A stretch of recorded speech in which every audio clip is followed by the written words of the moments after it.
حاجی شروع شدش. اوکی آقا بریم چوب بکنیم. هدف ویدیو هم آیرونه.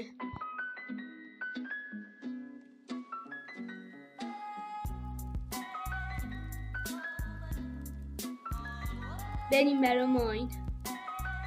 بریم ماین بکنیم. سنگ بکنیم.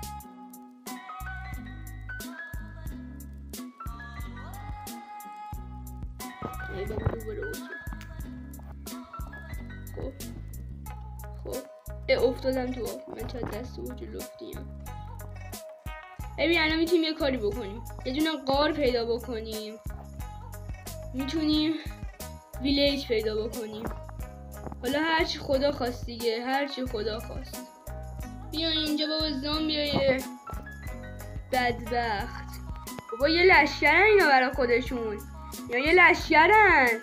یا خدا بابا کریپر اینجا دیگه غارت میکنه. کریپر دیگه اینجا چیکار میکنه؟ خب بترک برای من هیچی نیستی.